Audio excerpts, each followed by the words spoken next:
It's Wednesday, May 20th. This is CTV at 6. Here's what's making news tonight. After a cold spring, summer-style heat suddenly hits the Maritimes. Higher taxes, housing headaches. The mayor of Halifax addresses the state of the city. The heat breaks tomorrow with largely sunny conditions expected into and through the weekend.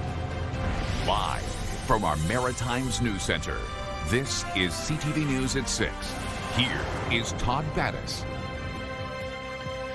Good evening. The hottest spot in Canada at one point in the day today was Miramichi, New Brunswick. With heat warnings and temperatures hitting 30 degrees and more, it's suddenly feeling like summer after a cold spring. We'll check in with CTV meteorologist Kayla Mitchell, but first we hear from Jonathan McGinnis, who went to another one of the region's hot spots today.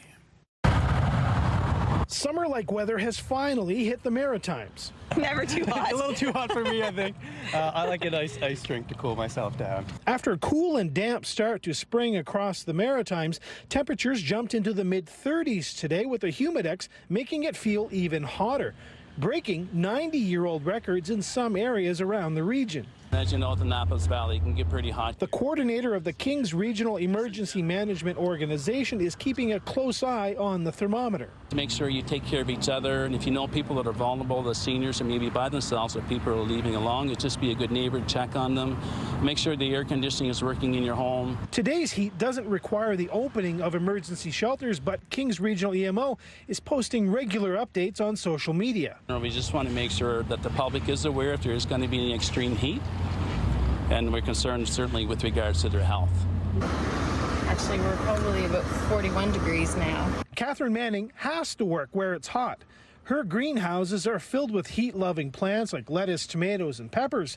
While the plants are thriving, the humans are being cautious. We started our day a lot earlier. Today happened to be one of our working days, and plants wilt quickly in this kind of weather, so we try to get things picked before it gets too hot. We make sure we take a lot more water breaks. Good advice for everyone, as this first blast of summer-like heat gives us a taste of what Maritimers could be facing in the months to come. And Todd, following the significant forest fires here in the Annapolis Valley last summer, Craig Gibson is asking people to not burn. Given the heat and the wind, he says it wouldn't take much for a spark to really take off. And as a reminder, Todd, we should say that there is a province-wide burn ban currently in effect. That's good information, John. In New Minas, thank you. We're going to stay in the Annapolis Valley for a moment. A family home has been significantly damaged after a fire in the valley this afternoon. This fire broke out just before 1 o'clock on Lacewood Drive. That's in Kentville. It started in a truck and spread to the home. 2 people escaped unharmed. Kentville firefighters say the conditions were made extreme because of those high temperatures in the Annapolis Valley. There were no other injuries that were reported. There's a look at Edmundston right now, and at 18 degrees, it was actually one of the cooler spots in the Maritimes. Let's bring in CTV meteorologist Kayla Mitchell with a fiery map behind you.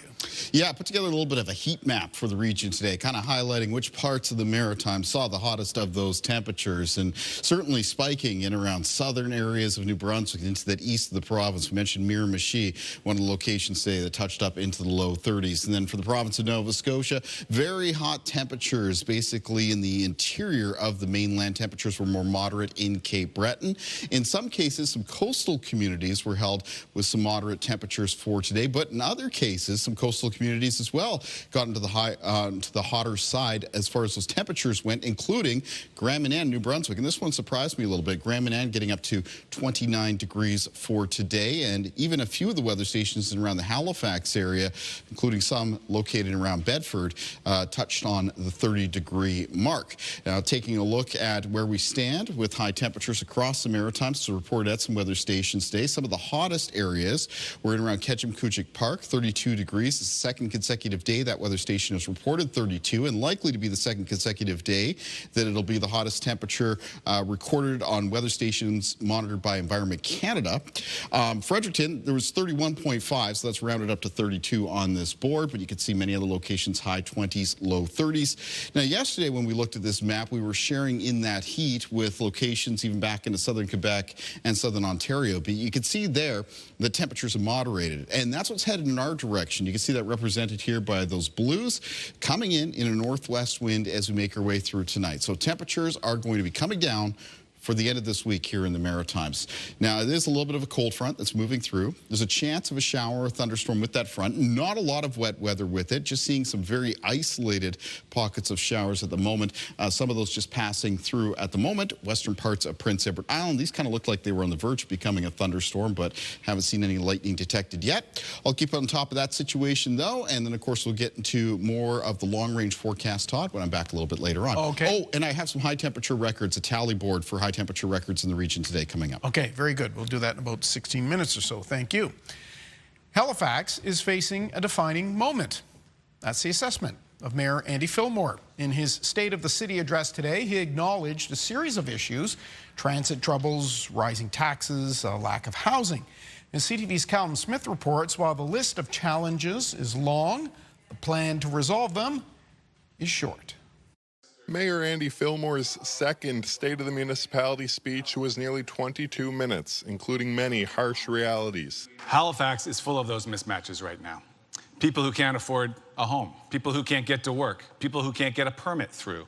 Not because anyone is trying to stop them, but because the systems weren't built for a city growing at this scale and at this speed. Pointing to rising municipal taxes, water rates, power rates, and gasoline climbing well above the consumer price index. But has the city grown too fast? If growth only serves to drive up housing costs or worsen congestion or widen the gap between those who are thriving and those who are being priced out, then we will have failed. Municipal and provincial politicians, business leaders, and developers are only some of the hundreds who attended. Fillmore repeated his three priorities from last year: housing, mobility, and affordability, before adding a fourth: ensuring the city's infrastructure is ready, citing Halifax Water as an example. If we're not able to house the people that would like to call Halifax home, then we're in a way quietly asking them to leave. So building enough homes fast enough, that's a major challenge. Fillmore argued faster permits and approvals, more ready-to-build land, and additional affordable housing are needed, but he acknowledged a gap between all the problems and necessary solutions. We must do both.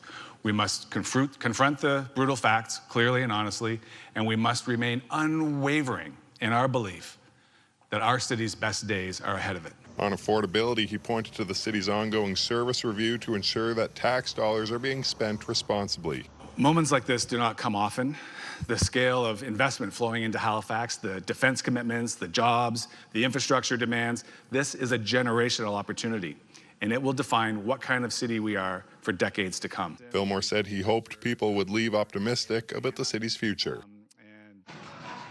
Now going back to housing, the mayor said 68,000 new units are needed by 2032. But last year, only about 7,000 housing starts were recorded. So, Todd, while the mayor wants people to be optimistic about the future, there appeared to be little in the way of new or practical solutions to get there. Todd. All right, Callum Smith at the Convention Center in downtown Halifax. That's where that event was held earlier today. And Mayor Fillmore will be our guest later in the show. For more on the state of the address, you can visit our website, ctvnewsatlantic.ca. Home sales in New Brunswick were down significantly last month compared to April of 2025. But some realtors in Moncton are saying it's not all doom and gloom. CTV's Derek Haggett tells us why. According to the Canadian Real Estate Association, just under 800 homes were sold through realtors in New Brunswick in April. That's down 13% from the same time last year. Yeah, it's a significant drop in sales volume for sure. Yeah, straight numbers are numbers, right? They don't lie. Home sales in the province were 9.4% below the 5-year average and 5.8% below the 10-year average for April. Fredericton was down 4.4%. St. John down 8.3%, and Greater Moncton was down 10.5%. A steady flow of new listings means there's more inventory than usual. There's more sellers getting into the market than buyers. And it's the first time that we see that in the last 5 or 6 years. Gallant was predicting a stable market for 2026. But because of rising prices, oil prices, uncertainty in the world, I know some of my clients said they were just going to wait on the sidelines and see what was going to play out.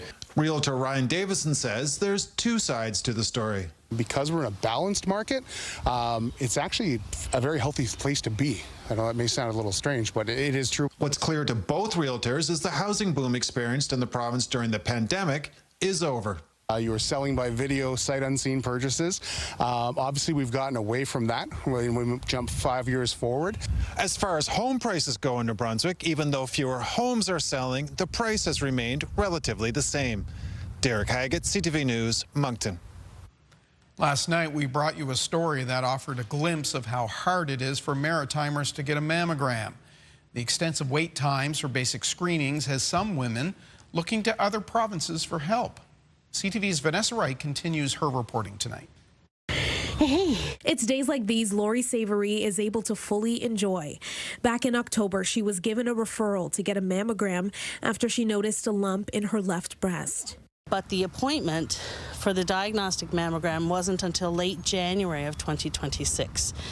So I was going to have to wait from early October 2025 until late January 2026 before I even knew if there was a problem.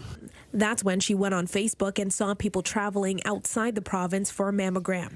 So during a trip to Toronto in November, she found a private clinic. Within 2 hours, she received multiple mammograms, and within 24 hours, she got her results. I found out that there was nothing there, no problem, no need to worry, no need to be concerned, no cancer. It cost her $400 out of pocket, but she says a small price to pay for peace of mind. I needed to save myself months of stress. I've had friends and family members who've had breast cancer, some of whom passed away. And I knew I wouldn't be able to take that stress for that long. It's a reality more Nova Scotians are facing as wait times for screening mammograms are well over a year in the Halifax area. Mammograms are a basic. You can self-refer. It's routine. There's recommended guidelines, and it takes over a year to get an appointment. It's just unexcusable. Nova Scotia's health minister wasn't available for an interview, but told CTV News in a statement the workforce shortage is the most significant factor impacting wait times. Whatever the reason is, whether it's workforce, whether it's diagnostics, whether it's machinery and infrastructure, it needs to be addressed. The Canadian Cancer Society says it's time to look at creative solutions. For example, creating a school for medical radiology at Dalhousie University. We are also looking at other provinces and territories of their approaches. And so is there ways that we can share our resources differently? Is there a way of delivering care differently? After getting her results, Savory decided to give up her January mammogram appointment to the next person. Hopefully by me taking that step, somebody else then who couldn't take that step had an opportunity to get there sooner. Vanessa Wright, CTV News, Halifax. Get the Maritime's top stories, breaking news alerts, and watch live. Download the CTV News app. The college and university school year is over. For some students, though, academics is the least of their concern. Researchers from Nova Scotia and Alberta have found a troubling number of students are struggling to find a place to live while studying. CTV's Emma Convey looks at the numbers. As students head to class and meet up with friends, for some, there's a reality few can see: homelessness. Couch surfing, sleeping in 24-hour student buildings, staying in their cars, or just sleeping in very precarious housing situations where at any point their housing could be removed from them. Emily Berg is a lead research associate for a national study on student homelessness. They found 40% of students across Canada experience hidden homelessness. About 32% of students in Nova Scotia were experiencing that hidden homelessness. 32% of students also said they were at risk of homelessness, so at any given point they could lose their housing. Reasons vary from domestic violence to an inability to afford rent, coupled with daily expenses. Way too expensive. It's way too expensive. Cost of tuition, plus the fact that you have to try and find somewhere in Halifax, which is one of the highest rates of rent in the entire country. I would not be shocked about couch surfing. I've considered couch surfing instead of paying my rent. The survey also shed light on the mental health cost of being homeless. They had to worry about school. They had to worry about where their next meal was coming from. A lot of the students, specifically at Nova Scotia, about 50% of the students out east were accessing the food bank while experiencing their homelessness. The Dalhousie Student Union says this is a common issue they see, and students aren't able to participate socially, economically, or professionally if they're struggling with basic needs. Recently, I met a student who came to my office hours, and they said to me that they've spent 2 nights in the university. They didn't eat anything for 4 days because of the problem of economical problem. Students are encouraged to come forward as there are resources to help. Emma Convey, CTV News, Halifax. After years of rising costs, champions of the new Performing Arts Centre in downtown Fredericton say the building's budget is finally holding steady. CTV's Nick Moore now on when the curtain is expected to rise on the centre's first shows.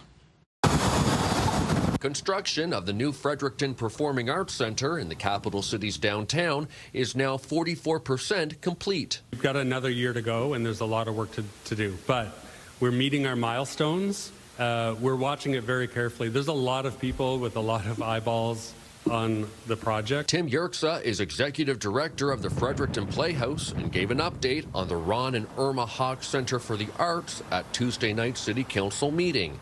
The last update, given in early 2025, saw the building's budget go from $81.7 million to $111.2 million. Yerxa says that number has not changed. In 18 months, that hasn't changed. And like I said, our eyes are on it every month. The new center will feature 2 stages. The main hall, which can seat 850 people, and a smaller theater with room for 300 people. The update was given at the final regular council meeting for outgoing Mayor Kate Rogers, a longtime advocate for the new centre. This was a hard-won project. It was, as we all know, those of us who've been at this table and previous tables, hard one to keep this afloat. Rogers said there was pressure to remove the smaller theatre to save money in the budget. She was glad that did not happen. We were just going to do one big theatre. Well, then that decision, in the hopes of saving some money, would have kept a whole portion of the community that needs that space access to that space. By the end of this summer, all of the windows along with exterior bricks and finishes should be complete.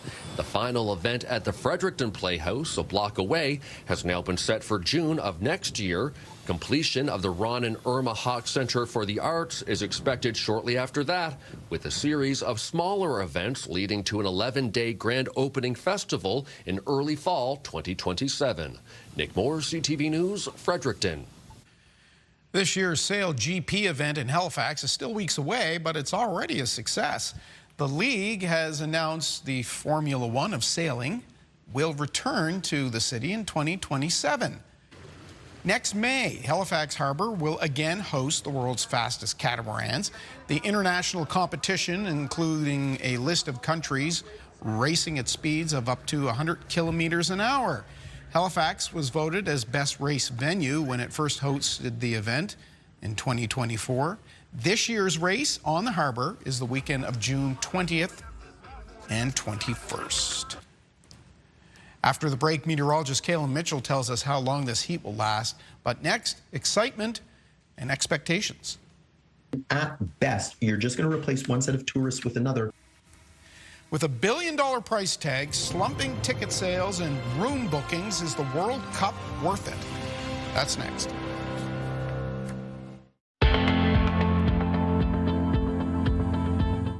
This is your Campfire Conditions Report, brought to you by Pine Acres RV, where customers become friends. Much of the province of New Brunswick is restricted to the hours of 8 p.m. to 8 a.m. for campfires in Category 1 burning, the exception being some of the northernmost counties, Restigouche and Gloucester counties, where they are currently open. For the province of Nova Scotia, campfires in Category 1 burning restricted to the hours of 7 p.m. to 8 a.m. for the mainland, but permitted between 2 p.m. and 8 a.m. for Cape Breton. And for the province of Prince Edward Island, it is currently closed to domestic brush burning, but campfires are permitted. Remember, these provincial restrictions are valid until 2 p.m. on May 21st.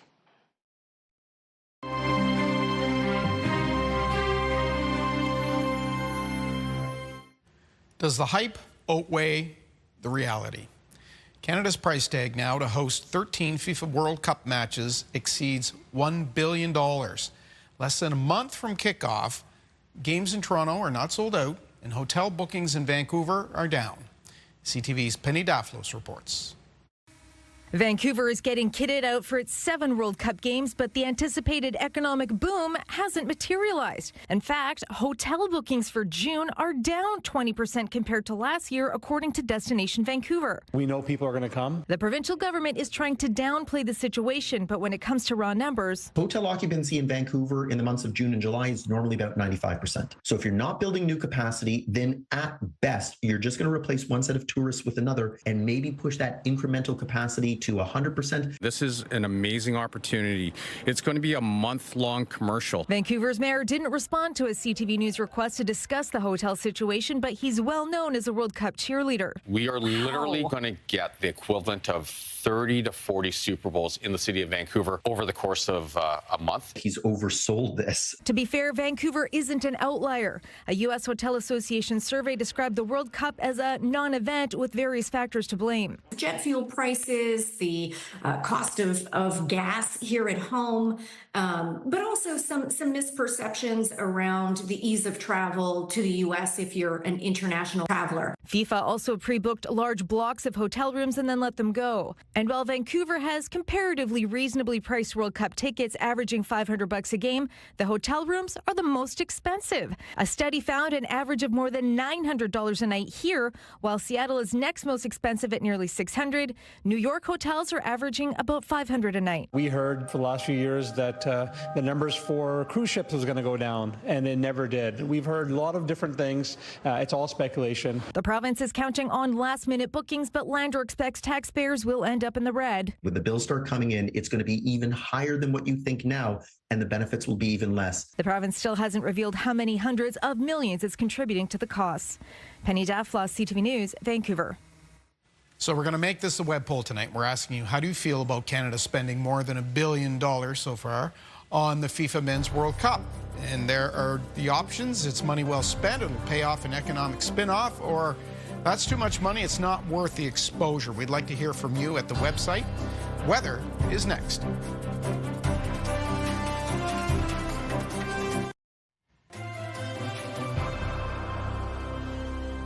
That's the Mersey River in Liverpool, Nova Scotia.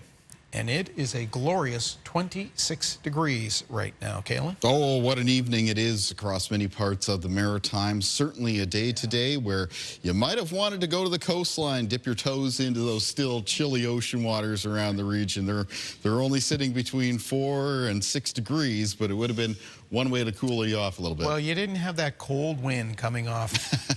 Right, coming off the ocean. Not much of it. Yeah, there were a few areas in the region today that were held a little bit more moderate when it comes to the temperatures. Give a shout out there to Cape Breton. They mostly stayed out of the heat. But many other areas, you can see, had some record-setting high temperatures for May 20th. We're just looking at a little tally board here for all 3 maritime provinces. We'll just leave it up for a moment while I'm off screen, so I'm not walking in front of any of these locations. But you can see a lot of areas broke records, setting new high temperature records up into the high 20s and low 30s, including around all 3 provincial capital areas in the Maritimes. Now, this is coming to an end, though. We do have some changes ahead as we make our way through tonight into tomorrow. It's coming in with a cold front that is bringing in a few isolated showers to parts of the Maritimes this evening. And with those showers, there's a low risk that a few of them could develop into some small thunderstorms. But these showers aren't going to be around for very long where they do make an appearance. They're mostly going to be wrapped up between around 9 p.m. and midnight. And then after that, the remainder of the overnight, just a few clouds around and maybe a little bit in the way of some fog patches. Temperatures coming down, though, for Thursday because we're going to be in a northwest wind. In Thursday's forecast, we're generally looking at a mix of sun and cloud for the region, a fair weather mix of sun and cloud for Nova Scotia, Prince Edward Island, northern areas of New Brunswick, and even mostly sunny conditions around central and southern areas of that province. And then there's a high pressure system that's moving into place for the end of this week and for the start of the weekend, so we can expect some fairly clear conditions for Friday and for the weekend forecast as well. Taking a look at the change in the wind direction here, you'll notice the winds becoming northwest as we move through tonight. They remain out of the northwest for tomorrow. They'll have some fairly widespread gusts between 20 and 40 kilometers per hour, though some of the wind gusts may peak occasionally as high as 50 around parts of the north of New Brunswick, as well as parts of the east of Nova Scotia, especially Cape Breton, the Cape Breton Highlands, Inverness and Victoria counties. Low temperatures in the forecast for tonight around the Maritimes, so they will fall down to around the low to mid single digits for the province of New Brunswick, mostly down to around 6 degrees for Prince Edward Island for tonight. And for Nova Scotia, a lot of the low temperatures falling into a range of around 7 to 11. Very warm out there this evening. The temperatures will be coming down quickly during the overnight and into very early Thursday morning. Speaking of Thursday, high temperatures for tomorrow. Return to seasonable, or maybe in some cases a few degrees below seasonable for this time of the year. So it's going to feel cooler, especially after the weather we've had as of late. In the north of New Brunswick, high temperatures tomorrow, 11 to 15 degrees. 16 for Fredericton for tomorrow, so that's pretty mild. 15 for St. John and 16 degrees for Moncton in the southeast. Prince Edward Island for tomorrow with high temperatures, mostly between 10 and 13 degrees, so low teens. That is a bit below average for this far into May for Prince Edward Island. These temperatures for the east of Nova Scotia as well, a bit below average. So way above average going back to this past long weekend and throughout the first part of this week, and then a little bit below for tomorrow. High temperatures in the east of Nova Scotia tomorrow. 8 to 12 degrees. Northern central parts of the province with highs between 14 and 16. 16 for the city centers, Halifax and Dartmouth for tomorrow. 14 at Truro and Amherst. And the Annapolis Valley tomorrow with high temperatures around 15 degrees. Remember, they're in the low 30s for today. And on the south shore of Nova Scotia, high temperatures between 13 and 16. Looking ahead in the outlook for New Brunswick. So temperatures remain a little bit more moderate through Friday. Lots of sunshine in the forecast, and then climb up a bit through the weekend, which is looking mostly sunny to a mix of sun and cloud. Rain in the forecast for Monday right now. We'll want to catch that because this will have been a bit of a dry stretch for May. We had lots of rain at the start of this month, but a bit of a dry stretch here, and then a chance of showers for Tuesday and Wednesday. For Nova Scotia in the outlook, high temperatures mostly around the low to mid-teens over the next couple of days, mid to high teens on the weekend with a mix of sun and cloud. Rain in the forecast for Monday, followed by a chance of showers both Tuesday and Wednesday. And for Prince Edward Island, the forecast, that high pressure system moving into place, lots of sunshine for Friday, Saturday, mostly sunny on Sunday, highs near 16 degrees. Some rain showers expected on Monday, followed by a chance of showers on Tuesday and Wednesday of next week. Todd. Kaylin, talking about dry conditions, we just got something from the Department of Natural Resources from Nova Scotia, and I just want to read it. They're reporting that a fire has been reported in Port LaBear. Hopefully I said that correctly. That's in Queens County. The fire is estimated to currently be at 3 hectares and out of control.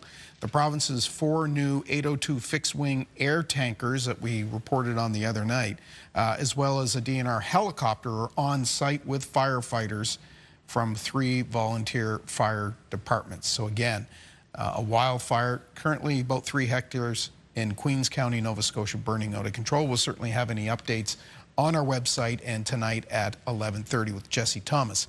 Coming up next, fresh from his State of the City address, Halifax Mayor Andy Fillmore is here to talk about challenges to the city. And then we have this on the scene. Hi, my name is Flo Samson. I'm 78 years of age and just released my first CD called Go With The Flow, and I'll be telling you a little bit more about it coming up. Okay, so we're back at it again tomorrow. Virgin Radio's 5K a day. Get those keywords for your chance to win $5,000. They start with us after 7 a.m. And around 7:30, you could win $50 to St. Louis Bar and Grill.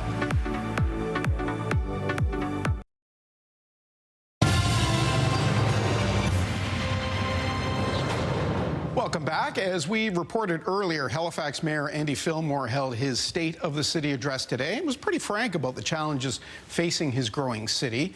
And the mayor joins us now. Good of you to come in. Nice to be with you, Todd. Thanks for the invitation. I want to read something that, a quote that you had today. You said, Halifax is facing a defining moment. What do you mean by that?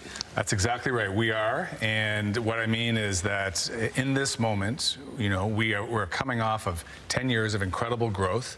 It feels like we're taking a breath, like things may be letting up a little bit, but my message today is that they're not going to. We have a moment for a breath, but these federal investments in defense that are coming our way into Halifax and into our region are going to be of a magnitude that will shape the regional economy here for the next 10 or 20 years. So we have to be ready for perhaps tens of thousands of new people moving here to work, bringing their families, needing places to live, needing ways to get around the community. So this is a call to action today to acknowledge the incredible opportunity that lies before us. But the action is we have to be ready. And there's already been announcements made about military funding, but do I detect in there you think perhaps more submarines? There'll be an element with that. We know Department of National Defense has bought some property over by the former refinery. That's exactly right. We're well over $1 billion into the River-class destroyers, the first 3 of the 15 that are being built here. We're starting, the Department of National Defense, I should say, is starting construction of the Heartland Point land-based test facility. That's $250 million. There is hundreds of millions of dollars of improvements going on at jetties and at Stadacona. So the Navy and the Canadian Armed Forces are getting ready for something in Halifax. The question is, as the federal government enters the Canada Patrol Submarine Program, will Halifax be the lucky Canadian city that will host the in-service support for those? What kind of piece is that going to be? Exactly. I want to read you another quote from today. You said, if growth only drives up costs and makes life harder for the people who already call Halifax home, then we have failed. Some might suggest that's already happening. Some of the highest taxes in the country, some of the highest rents in Canada. Young people looking around thinking, gee, you know, it's a lot cheaper to be elsewhere. And we have to be clear-eyed about those challenges. So today my message was we have to confront the brutal facts of the reality that we're in. High taxes, high cost of living, congestion, houses are hard to reach for most people. But we also have, on the other hand, to hold the unwavering faith and belief in the fact that our city's best days are ahead. These investments are coming. We need to be ready. And if we do it in the right way, we can make sure that everyone participates in that success, that we keep life affordable, and that's really going to come down to the partnerships, which is what I also spoke a lot about today. What's the plan? Let's take, and I'm not asking for all of it, obviously, because that's too much, but what's the first piece? And I don't mean to be coy, but the first piece really was planting this seed today and provoking in people in government, but also just people in the community, ordinary people. What is the plan? What we do need to be ready. What is coming, and what do we need to be ready for? Now people are going to start to think about that. And but should that have not been underway for some time now? I mean, we've had transit problems for quite a while. We've had infrastructure problems and roads for quite a while. The housing piece has been there for years now. We thought we were going into this moment of quietness where we'd be able to catch up, and we do have a short moment of quietness, so that's what's different. We're going to be coming out of that moment of quietness very quickly. So the plan is to take advantage of this moment that we're in before that influx comes, to get our transit system working, to solve for congestion, to expedite and hurry up our land approvals and construction approvals so that we can start to build the homes that we need. We need, in the next 15 or so years, we need to build nearly 70,000 units to meet demand, and last year we started 7,000, so we need to go a lot faster. Let me ask you about that. We recently did an interview and we did a report with the Nova Scotia Construction Association. You've seen the letter. And they made the point very clear that there are companies working in Halifax right now that do not see it as business friendly, and when they're done, they're leaving. And this is also was part of today's speech, part of the State of the Municipality speech. If we are not creating a place that is friendly to business, capital is mobile. Talent is mobile. They will go to where business is easier to conduct. That doesn't mean to be friendly to business, we need to sacrifice what we love about this place. On the contrary, we just need to be clear about what those things are. So how do you change that? How do you get them to decide to turn that around and that they'll continue to work it? Yeah, so this is the work that I have to undertake with my council colleagues and the work that we've begun. We have a strategic plan that we approved in the past year that begins to get at that. I think since then enough has changed in the landscape around defense investment that we need to revisit that and tune it a little bit to make sure that we are getting ahead of the infrastructure deficit that we're facing. But at the end of the day, today was about signaling that opportunity is coming and signaling that to be ready for it, collaboration and moving at a pace and scale that befits the moment is what's necessary. All right. this kind of fits in all this, in particular the tax piece. We ran a story last night in which we talked to the owner of the Halifax Wanderers, who seemed quite surprised that his team is being, and fans are being hit with a surcharge on tickets and on alcohol once at the games. The Tides, the same thing, and he said that they'll work with that. But is that taking from businesses when not a whole lot is being returned? I mean, they've been asking for some help with the stadium for some time now. The infrastructure hasn't changed. They say they pay among the highest of any teams in the league for that piece to be able to rent. But still no running water, still no bathrooms, rickety old bleachers. How do you respond to that? Well, there are two lines of inquiry here. One is on the capital, so the stadium itself, the bleachers, the infrastructure. But the other that you began with was around operating expenses, and the management contract for the Wanderers Field is changing right now. It's in a 2-year transition to be put into, it's public land, so it's going to be transitioned into public management, and everything's more expensive now. So what we're learning is that the revenues that worked for the last number of years in this expensive environment that we've just been talking about aren't closing the gap to cover expenses. Will a surcharge be placed on the Mooseheads and the Thunderbirds? We're getting into a level of detail, I'm afraid I don't have an answer for that one. I haven't heard any such conversation. Mayor, thank you very much for your time. Certainly appreciate it. It's been a busy day for you, so thank you for coming in. Thanks for having me, Todd. I appreciate it. That's Andy Fillmore, the Mayor of Halifax. We'll take a break. We'll be right back.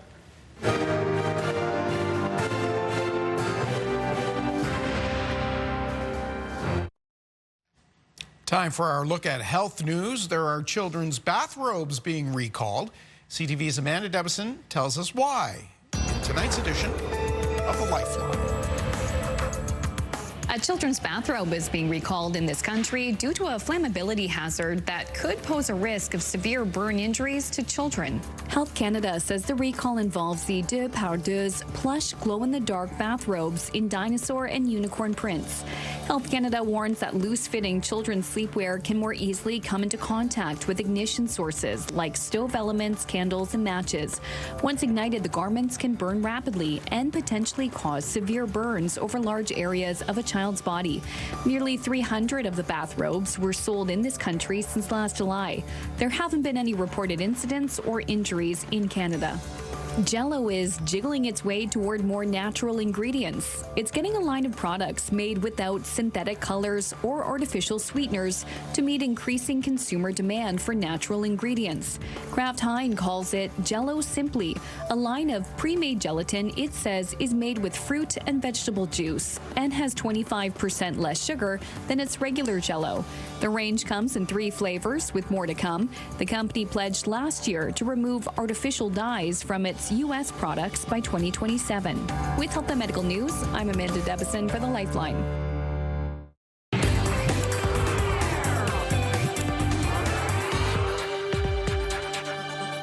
Time for the scene. Cape Breton performer Flo Samson has been surrounded by music her entire life, from raising Grammy winner Gordy Sampson to becoming an ECMA favorite with her annual Flo case. Now, as CTV's Daryl Reeves shows us, she's marking another musical milestone with the release of her first album. Hi there, my name is Flo Samson, and I just released my very first CD ever called Go With The Flow. Go With The Flow is a compilation CD of all the older songs that I used to play when I was a very young girl, and some of the musicians that are on the CD are actually affiliated with it because they're people who had a huge influence in my life. So the CD consists of a lot of a few of the older tunes, but favorites of mine. And musicians, of course, were very important in my choice. On this album, I made sure, because it's a legacy, that I had family involved as much as I possibly could.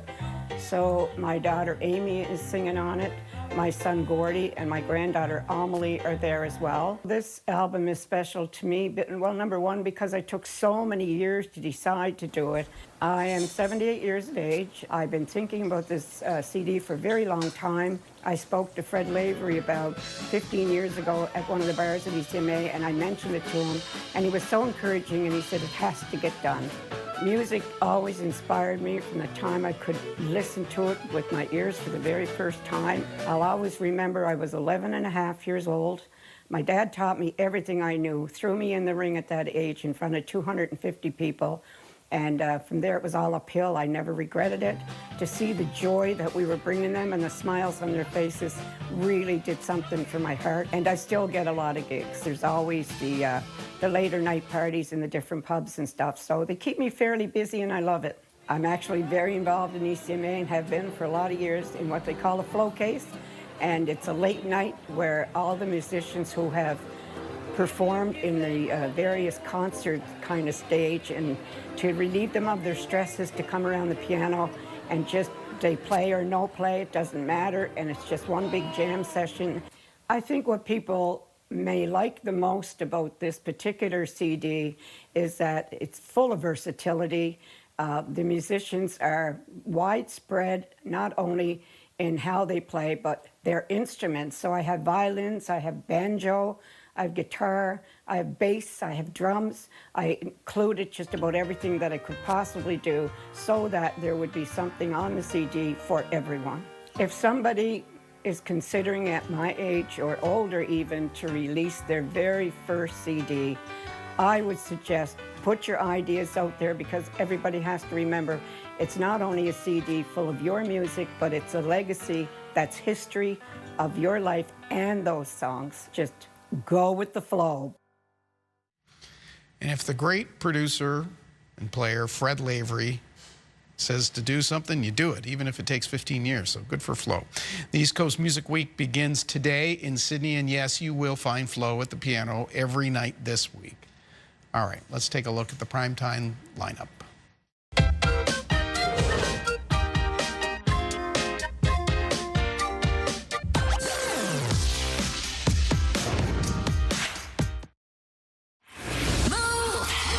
With Aaron and Peter. It's time to complain about the people we love, the little things they do that annoy you. That's just after 7 and the $1,000 minute jackpot edition.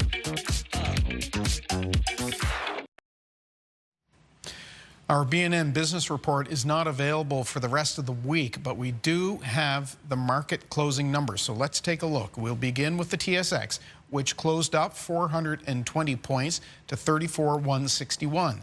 In New York, the Dow Jones was up 645 points to 50,009. And the Canadian dollar changed hands up slightly to 72.72. For more business news, you can always visit bnmbloomberg.ca. All right, let's bring in Kayla Mitchell, who is on a very warm weather deck. Yeah, it may be spring, but it is feeling very summer-like out here in north end Halifax for this evening. Of course, things change for tomorrow. Let's take a look at a viewer picture for tonight. I've received a number of great pictures coming in from the May long weekend. This is another one. This is coming in from Sunday evening. It was taken in the East Walton area, Nova Scotia, sent in by Carla and Paul. I want to thank Carla and Paul very much for taking the time to send that in. Beautiful sunset here. And East Walton for tomorrow. Mix of sun and cloud, and things cool down. High temperature tomorrow near 14 degrees, and not cooling down just there, but across the Maritime region as a whole. Morning temperatures will be mostly around the mid to high single digits, some low teens around the Atlantic coastal areas of Nova Scotia. And for the afternoon and around the Maritimes, it'll be mostly sunny to a mix of sun and cloud, and most of the high temperatures will be around the low to mid-teens, much more seasonable for the end of May. Todd. Thursday on Your Morning Atlantic, could your garden use a few more plants? We'll speak with the folks from the Fredericton Botanic Garden ahead of their upcoming plant sale. Start your morning with us Thursday on Your Morning Atlantic on CTV2 and Crave. Finally for us tonight is happy 80th birthday today to the one and only Cher. It's been decades of success, from her 60s hit, I Got You Babe, of course, with Sonny Bono, to global hits of her own in the 80s through to the 90s, songs like Believe. Cher's transition to acting was also a big success, of course. She won an acting Oscar for the 1988 role in Moonstruck. And at this year's Grammys, she was honored with a Lifetime Achievement Award. That is our day at the look. That is our look at the day here at home. Jesse Thomas is here at 11:30, and the website has updates anytime. I'm Todd Battis. Hope to see you right back here tomorrow night, 6 o'clock. Till then, have a good night.